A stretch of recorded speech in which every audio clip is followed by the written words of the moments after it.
Hey everybody, this is Nate with IGN Xbox, and today we're going to be taking a look at the video review for Rainbow Six Vegas 2, the sequel to one of 2005's biggest games.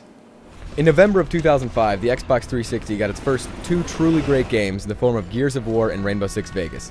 The sequel for Rainbow's finest outing in several years will be in the hands of gamers shortly, and we're here to tell you guys whether or not Sin City is as fun the second time around. The biggest thing that veterans of the series will notice is the new perpetual character system of Vegas 2. Now every experience point that you earn, whether it be in single-player, multiplayer, co-op, or terrorist hunt, carries over to different modes. There's also a new challenge system called ACES, which stands for Advanced Combat Enhancement and Specialization, which splits different types of kills into 3 categories. You can earn points in close-quarter battles, assault, and marksmanship. There are 20 levels in each, and each level unlocks either a new weapon, a piece of equipment, or an XP bonus. While the challenges aren't quite as inventive or as rewarding as what can be found in Call of Duty 4, the fact that you can carry them across all the game's modes is a definite plus. The next addition to the Vegas formula comes in the form of a sprint function. You can now press the left shoulder button to dart from one piece of cover to the next. It makes it easier to escape an enemy grenade toss, but at the same time, some might think that running in a Rainbow Six game is more than a little foreign. So while the sprint function goes against the grain of Rainbow Six, the overall gameplay is certainly geared more towards tactical gameplay than it was in the original.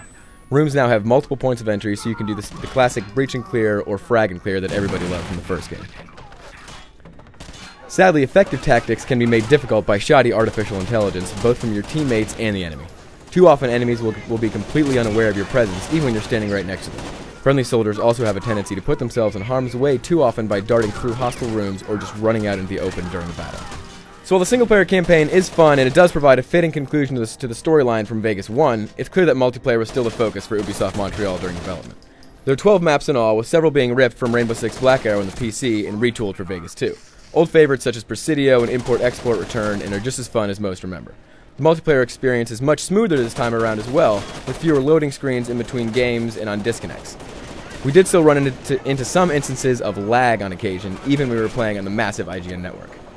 Co-op has also been revamped a bit from the first game, but unlike single-player and multiplayer, all the changes are not for the better. While Vegas 2's co-op does feature checkpoints, mission briefings, and cutscenes unlike the first game, it still feels like an underdeveloped mode. The second player is confined to what feels like a role as a spectator and can't activate mission objectives or order your team around, which is a lot of the fun in Vegas. Also, the first game had 4-player co-op, and this game has 2. While you can still pit 4 players in a game of terrorist hunt, running the entire story with 3 friends would have been preferable. Visually, you'll notice that not much has changed from Vegas 1 to Vegas 2. The city of Las Vegas is still home to plenty of bright lights and fancy architecture, but you'll be spending less time there than you did in the first game. Instead, you'll be snooping around other, slightly less interesting parts of Nevada. While Unreal Engine 3 still gets the job done, it isn't as visually stimulating as it once was. There also appears to be more instances of the frame rate dropping, mainly during explosions and smoke grenades during battles. At the end of the day, Rainbow Six Vegas 2 is a very good game, especially if you haven't played the first. Those who have already taken their trip down the Vegas Strip might be a little underwhelmed with the general lack of additions and changes. The fact that they use the identical music is pretty bad, but that doesn't change the fact that the gameplay is still fun and addictive. So while Vegas 2 serves its purpose fittingly, Ubisoft Montreal had better change things up significantly for Rainbow Six's next outing.